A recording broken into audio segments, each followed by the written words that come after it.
Good morning, dear students.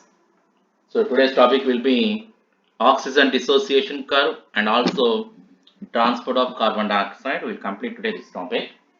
So oxygen dissociation curve. So what is the meaning of this oxygen dissociation curve means? It explains, okay, it explains the relationship between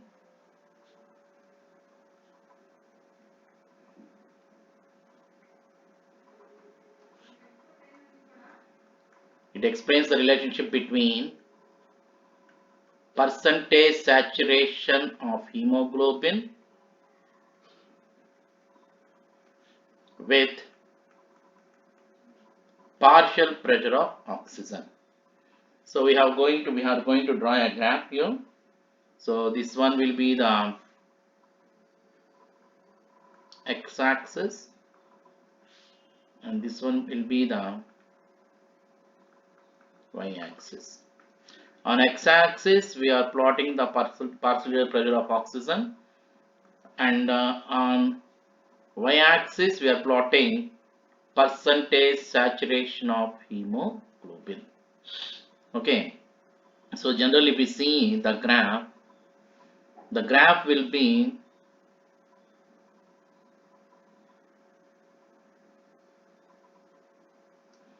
like this. That means it is a sigmoid curve.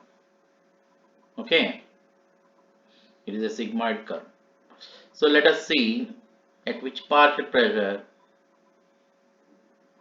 how much of oxygen is at partial pressure of so at which partial pressure how much of hemoglobin is getting saturated. So that is the point we are going to see now.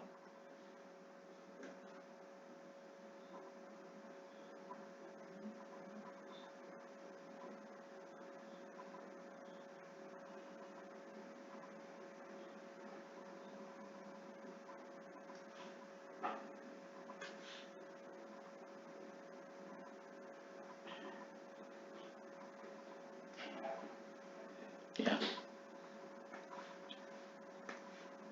So here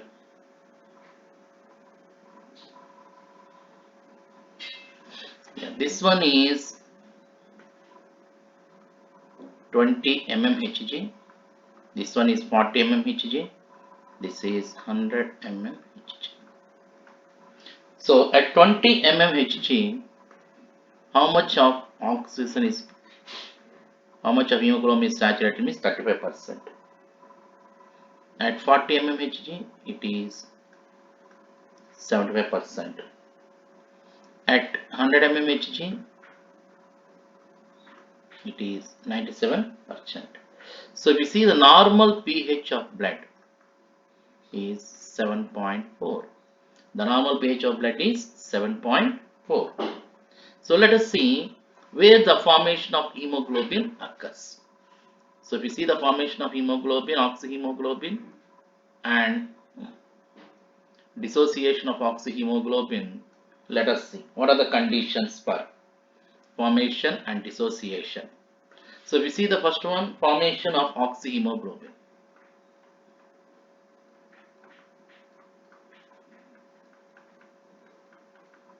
Here dissociation of oxyhemoglobin.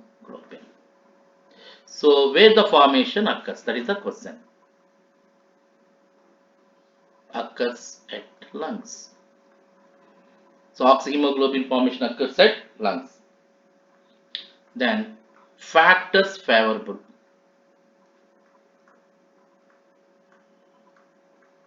Factors favorable for formation. So what are the factors favorable? Let us see. PO2 should be more, PCO2 should be less, temperature should be less, then H plus ion should be less,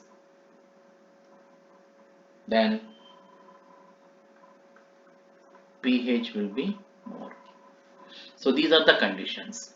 If these conditions are there, then oxyhemoglobin formation occurs. Then what are the factors associated for the dissociation? Dissociation of oxyhemoglobin occurs at tissues. Where it is occurring? Occurs at tissues. So what are the factors favorable for dissociation? So we have to write opposite factors here. So quite opposite factors I am writing.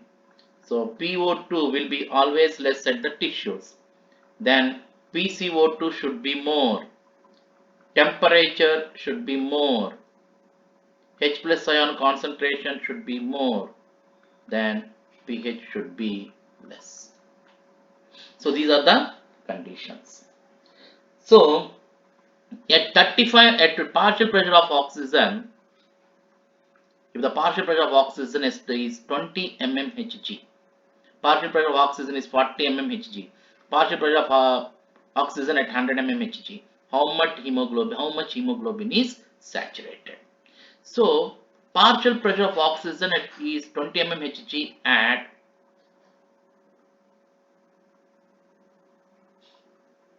skeletal muscle which is undergoing vigorous activity. 40 mmHg will be at tissues.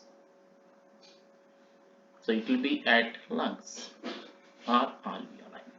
Then if you see here, the partial pressure of oxygen at the partial pressure of oxygen at the partial pressure of 20 mmHg. So partial pressure of oxygen will be 20 mmHg at skeletal muscle. Why? The skeletal muscle is undergoing vigorous exercise. If the skeletal muscle is undergoing vigorous exercise, then the partial pressure will be 20 mmHg in the skeletal muscle. So at 20 mmHg, how much of hemoglobin is saturated? Hemoglobin saturated at 20 mmHg is 35%. Okay, so the skeletal muscle requires more oxygen. So more oxygen is liberated at skeletal muscle.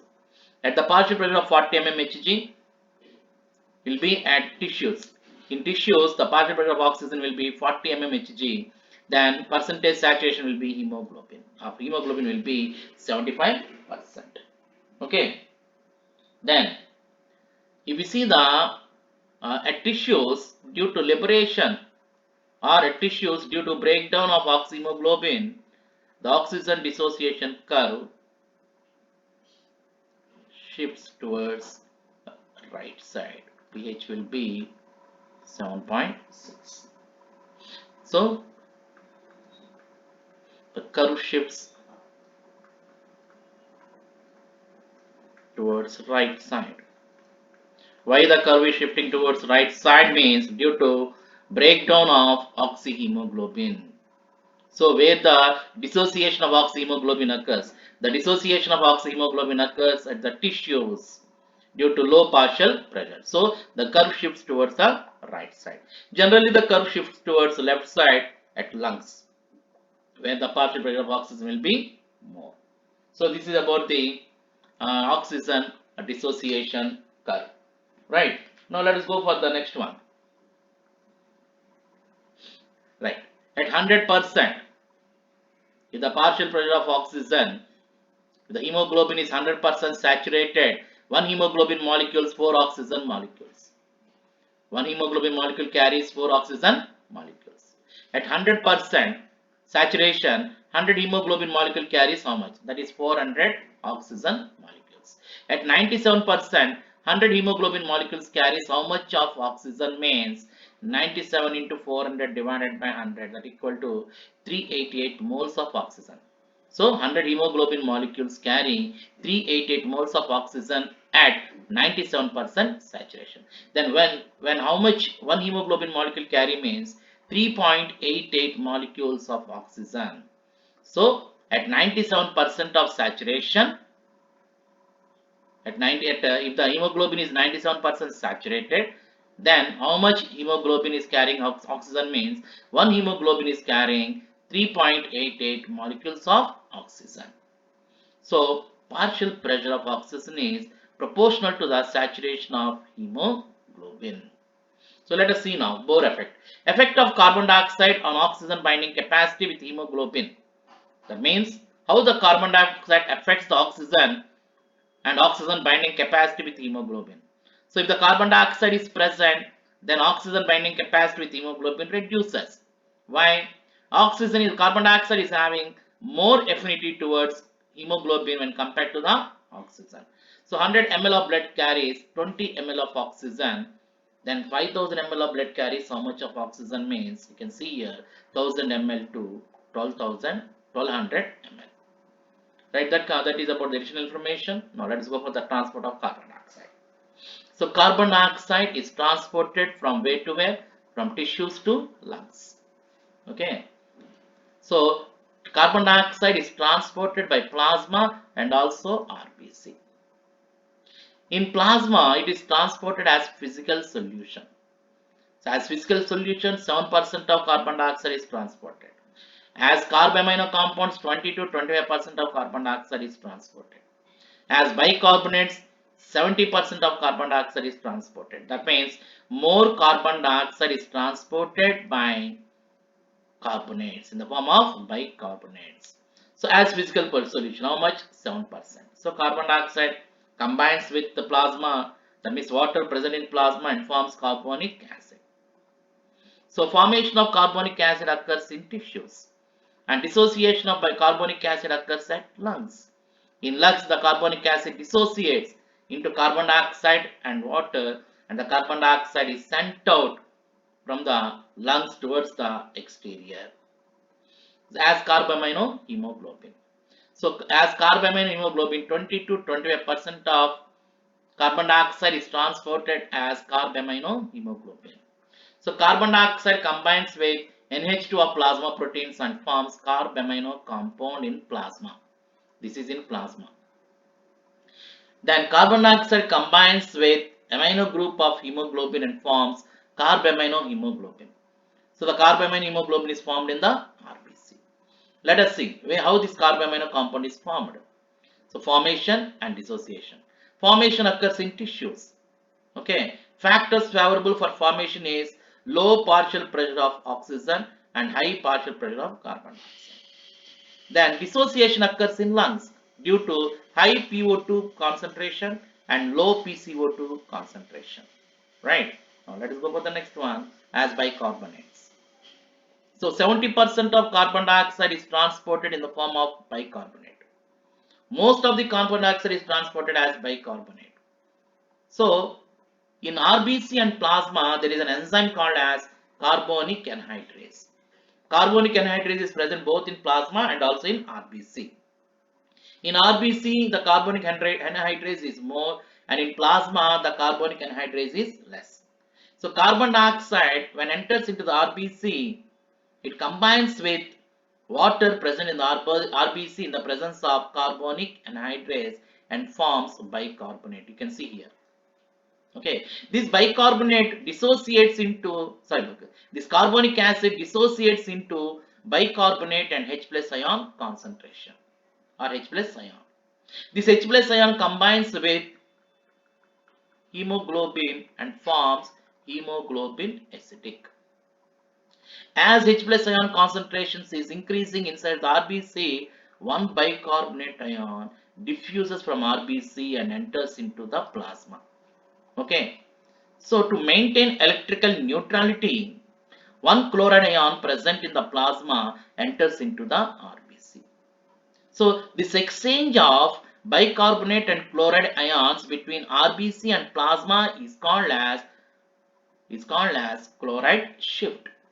So generally the chloride shift occurs at the tissues. Chloride shift occurs at the tissues. Right. Then reverse chloride shift occurs at the lungs. Then 100 ml of blood can carry 4 ml of carbon dioxide. Okay. Next one is Haldane effect. So effect of oxygen on carbon dioxide affinity to hemoglobin. So generally if the partial pressure of oxygen is more, then definitely the hemoglobin dissociates carbon dioxide and combines with oxygen to form oxyhemoglobin. So generally, Haldane effect occurs at the lungs. So very important point, this one also. Now let us go for the neural control. That means control of respiratory movements and respiratory rhythms. Or we can simply say a regulation of respiration.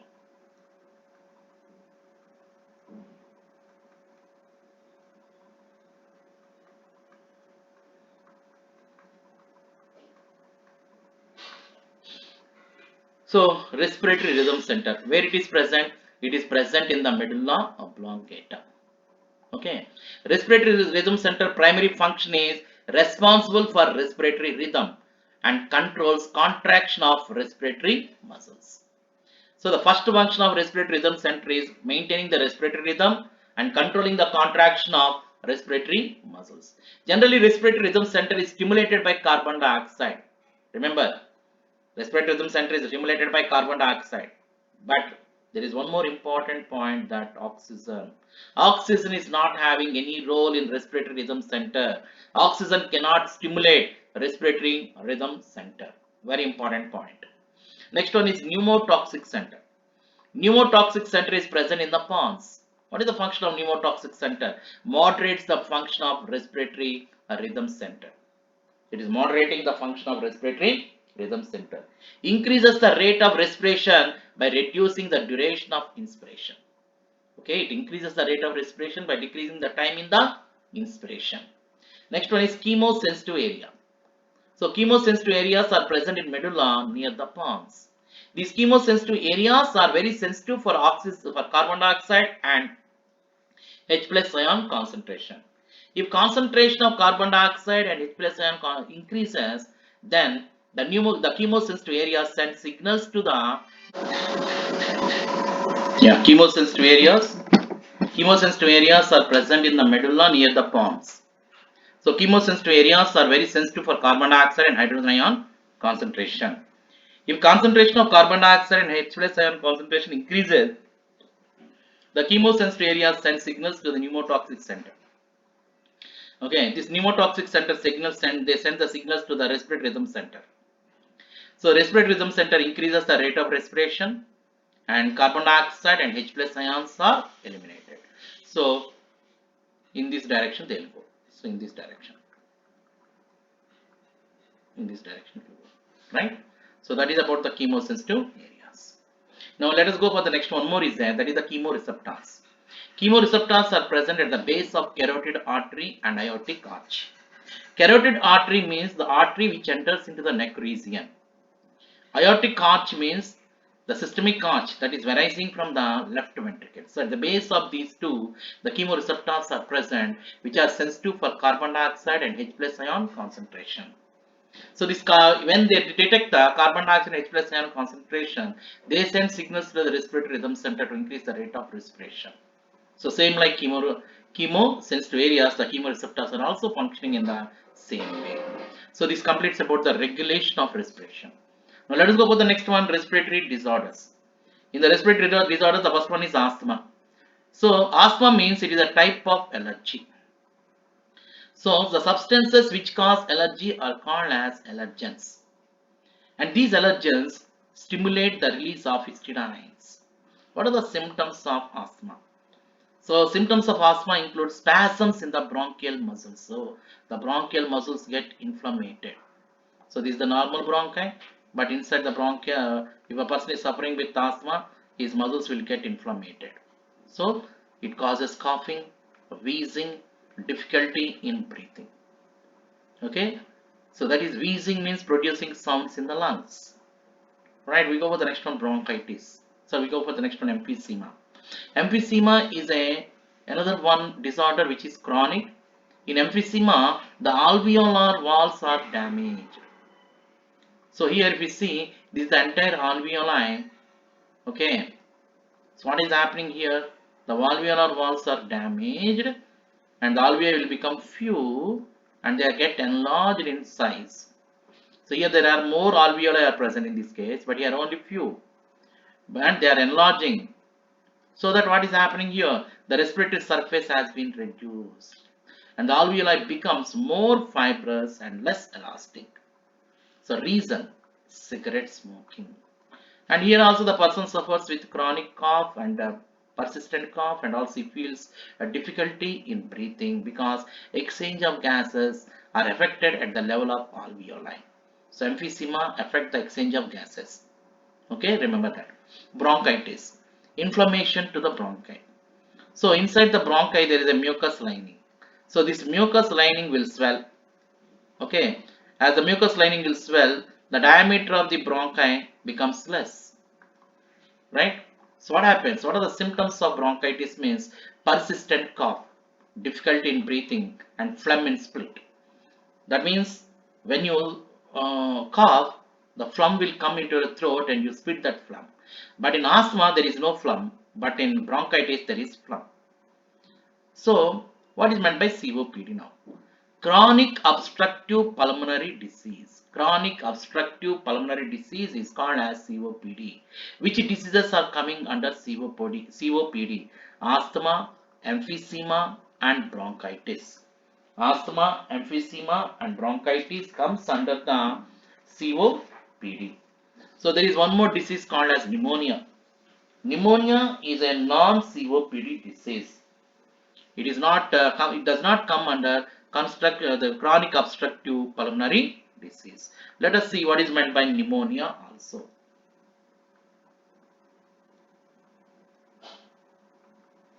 So pneumonia is also very important. So it is, the pneumonia is infectious disease. Infectious disease, and it is caused by, this question is very important, Streptococcus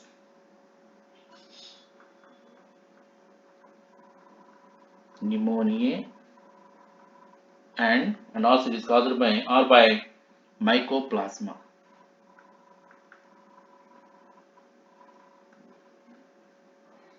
Mycoplasma. So symptoms includes inflammation of lungs. Inflammation of lungs. Okay. Not symptoms, it is, and also third one is inflammation of lungs. Now let us go for the symptoms. So what are the symptoms? You see the symptoms: accumulation of mucus in lungs. That means the alveoli are completely filled up with mucus or fluids.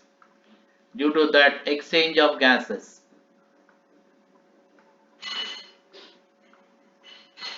Is impaired.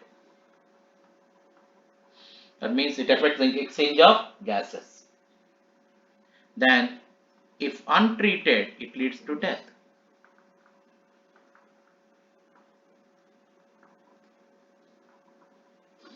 Leads to death. So this is about the pneumonia. Now let us go for the occupational disorders.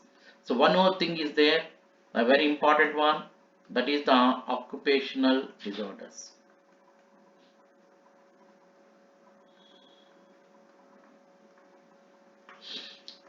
So this is also very important. That means the disorders of the lungs which occurs due to their profession. Okay. So here we can see here name of the disorder and cause due to inhalation of.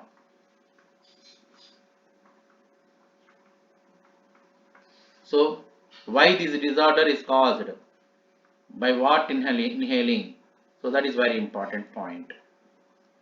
So first one, let us see asbestosis. Asbestosis is nothing but it is a cement dust caused due to inhalation of asbestos dust. Generally they use this one in making cement sheets. Okay. Second one is silicosis. Inhalation of silica dust. People those are working in stone crushing industries will inhale the silica dust. Third one, siderosis, inhalation of iron particles.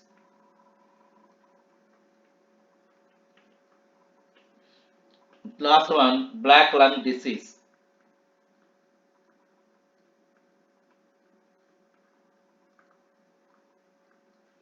So inhalation of coal dust. The people those are working in iron ores will get siderosis. The people those are working in coal mines will get black lung disease. Okay. So this completes about the breathing and exchange of gases. So remaining the next one is body fluids and circulation. We'll see in the next class. Okay. Thank you very much, and I'll conduct one examination on breathing and exchange of gases. Prepare well.